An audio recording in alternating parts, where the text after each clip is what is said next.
औज़ुबिल्लाहिमिनश्शैतानिर्रजीम बिस्मिल्लाहिर्रहमानिर्रहीम अस्सलाम वालेकुम। स्टूडेंट्स, उम्मीद कर रहा हूँ कि आप सब लोग बिल्कुल खैरियत से हैं और आप सबको वेलकम एक मरतबा फिर मोहम्मद साकिब कुरैशीज़ यूट्यूब चैनल पर। स्टूडेंट्स, पीएमडीसी ने रजिस्ट्रेशंस का आगाज़ कर दिया है। वो स्टूडेंट्स जो एमडी कैट 2024 में अपेयर होना चाहते हैं उनके लिए पोर्टल का आगाज़ हो गया है। मैं आज की इस वीडियो लेक्चर में आपको कंप्लीट डिटेल्स दे दूंगा कि आप किस तरह से अप्लाई करेंगे और अप्लाई करने के लिए आपके पास कौन कौन से डॉक्यूमेंट्स होने चाहिए। तो एहतियात के साथ आप जब भी अप्लाई करें तो उससे पहले इस वीडियो लेक्चर को एक मरतबा ज़रूर देख लीजिएगा। याद रहे स्टूडेंट्स कि हमने व्हाट्सएप पर एक कम्युनिटी ग्रुप भी बनाया है जिसमें हम वीडियो लेक्चर्स, पीडीएफ नोट्स और तमाम अपडेट शेयर कर रहे हैं। तो आप लोगों से रिक्वेस्ट है कि अगर आपने अब तक ज्वाइन नहीं किया तो आप अपना नाम और कॉलेज 0333224301 पर भेज दें ताकि आपको उस कम्युनिटी ग्रुप का लिंक भेज दिया जाए।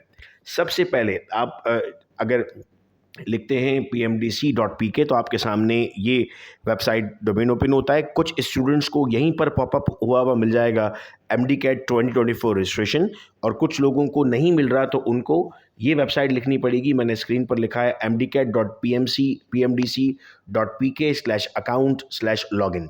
जब आप ये लिखेंगे बेटा अपने ब्राउज़र पर तो आपके सामने ये पेज खुलेगा। पहली मरतबा जब आप कर रहे हैं तो आपको क्लिक करना पड़ेगा रजिस्टर पर। आप जैसे ही रजिस्टर पर क्लिक करेंगे आपके सामने ये तमाम डिटेल्स ओपन हो जाएंगी।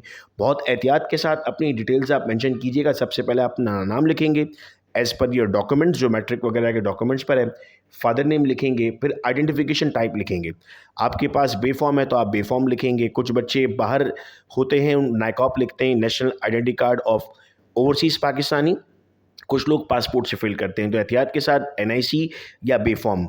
एनआईसी होना इसलिए लाजिम नहीं चूँकि जो बे फॉर्म पे नंबर होता है आपका वही एनआईसी नंबर होता है, आप उसको यूज़ कर सकते हैं। जेंडर सेलेक्ट करते हैं आप, डेट ऑफ बर्थ सेलेक्ट करते हैं, ईमेल एड्रेस डालते हैं और पासवर्ड डालते हैं।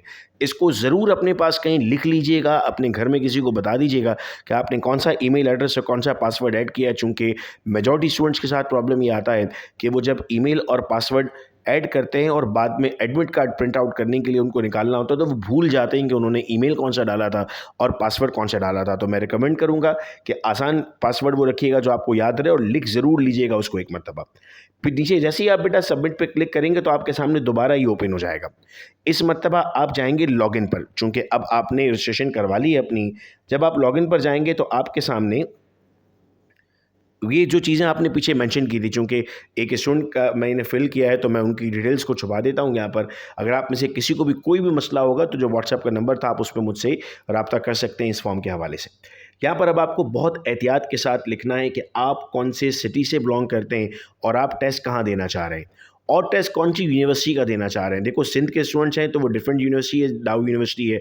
इसी तरह पंजाब के लिए डिफरेंट यूनिवर्सिटी है, खैबर पख्तूनख्वा के लिए डिफरेंट यूनिवर्सिटी है, बलूचिस्तान के लिए डिफरेंट यूनिवर्सिटी है, गिलगित बिल्तिस्तान के लिए डिफरेंट यूनिवर्सिटी है। बहुत एहतियात के साथ ये भरिएगा और एक एक स्टेप पर कन्फर्म करके भरिएगा कि आप ठीक एंटर कर रहे हैं। फिर इसके बाद आप डोमिसाइल एंटर करते हैं, डिग्री टाइप एंटर करते हैं कि आप एफएससी के स्टूडेंट हैं या आप ए लेवल से आए हैं, तो आपने वो भी यहाँ पर मेंशन करना होता है। फिर इसके बाद ये स्क्रीन खुल जाएगी। अच्छा, इस यहाँ पर आपको ये स्क्रीन जब आपके पास ओपन होगी तो आप यहाँ पर जाते हैं, पूरी डिटेल लिखी हुई आएगी एक तो आपको, और इसके साथ आपको पे नाउ लिखा हुआ आएगा क्योंकि आपका स्टेटस अनपेड आ रहा है। यहाँ पर आपको सिर्फ दो चीज़ें चाहिए, आपकी तस्वीर चाहिए आपको सॉफ्ट में आपके मोबाइल में, और दूसरा आपकी फर्स्ट ईयर की मार्कशीट चाहिए। अभी और कोई डॉक्यूमेंट नहीं मांगा, तो आपको डॉक्यूमेंट के लिए अभी परेशान होने की ज़रूरत नहीं है। सिर्फ दो चीज़ें आपको चाहिए। जब आप पे नाउ पे क्लिक करते हैं, ये बहुत इंपॉर्टेंट स्टेप है। दो तरीक़ों से आप पेमेंट कर सकते हैं, या तो आप क्रेडिट कार्ड से ऑनलाइन पेमेंट कर सकते हैं या फिर आप वाउचर निकाल के प्रिंट फॉर्म में पे कर सकते हैं। मेरी आपको रिकमेंडेशन ये है कि आप वाउचर निकाल के प्रिंट करके बैंक में जाकर जमा कराएं, क्योंकि ऑनलाइन में कभी कभार ऐसा होता है कि आपकी पेमेंट यहाँ से डन हो जाती है, आपको कोई रिसिप्ट नहीं मिलती, वहाँ उनको नहीं पहुँचती। तो ये कुछ मसाइल हैं ऑनलाइन बैंकिंग के। तो मेरा ये पर्सनल आपको मशवरा है कि आप एमसीबी पर क्लिक करें। जब आप एमसीबी पर क्लिक करेंगे तो ऐसा बैंक चालान आएगा। ये बैंक चालान आप प्रिंट करें और आप ये एमसीबी बैंक की किसी भी ब्रांच में जाकर जमा करा सकते हैं। एमसीबी में जमा होगा, इसका लोगो लिखा हुआ है, सेम लोगो आपको बैंक में भी नज़र आएगा। और वो फीस लेकर 3 कॉपियाँ हैं, स्टूडेंट्स कॉपी, पीएमडीसी कॉपी और बैंक कॉपी। वो बैंक कॉपी रख लेगा, स्टूडेंट्स कॉपी और पीएमडीसी कॉपी आपको दे देगा, जिसको आप संभाल कर रखेंगे अपने पास कि आपने फर्दर आगे उसको यूज़ करना होगा। और अगर आप कहते हैं नहीं सर मैं ऑनलाइन बैंकिंग से पे करना चाहता हूँ या चाहती हूँ, तो आप जब जो दूसरा ऑप्शन दिया हुआ था उस पर क्लिक करेंगे ऑनलाइन पेमेंट, तो आपके सामने ये पेज ओपन हो जाएगा। आप इसमें क्रेडिट कार्ड से करना चाहते हैं, डेबिट कार्ड से करना चाहते हैं, या यूनियन पेपाल सर्विस से करना चाहते हैं, जो आपके पास अवेलेबल है। जब आप कंफर्म करेंगे तो वो आपसे उसकी डिटेल मांगेगा, कार्ड का नंबर मांगेगा, एक्सपायरी मांगेगा, पासवर्ड मांगेगा। हो सकता है बैंक से कॉल आ जाए आपको कि आप ये ट्रांजैक्शन करने जा रहे हैं। तो अगर आपके घर में कोई यूज़र है जो ऑनलाइन पेमेंट्स करता है तो उसको कोई मसला नहीं होगा, वो शायद कर पाए। इससे मेरा आपको ज़ाती मशवरा ये होगा कि चूँकि पेमेंट आपकी फॉर्म के लिए जारी है, आप यहाँ जाएँगे। फिर इसके बाद आपने इस पोर्टल को बार-बार चेक करना है। इसमें आपको पे नाउ के बराबर में जो स्टेटस आ रहा है ना अनपेड, जब आप पे कर चुके होंगे और इसमें कभी-कभी 2 या 3 दिन लगते हैं सिस्टम को अपडेट होने में, यहाँ पर पेड लिखा बाहर होगा, बस आपका काम इतना होगा। इसके बाद जैसे-जैसे अपडेट आती रहेंगी मैं आपको बताता रहूँगा, तो उसमें हो सकता है आपका एडमिट कार्ड भी यहीं पर आया, आप यहीं से प्रिंट आउट करेंगे इसको। और साथ में यहाँ पर कुछ नंबर्स दिए हुए हैं कि अगर आपको पेमेंट में कोई प्रॉब्लम होगा, तो ये उनके नंबर्स हैं, यानी उनकी तरफ से जो पीएमडीसी है, उनके रिप्रेजेंटेटिव हैं, आप इनसे राब्ता कर सकते हैं।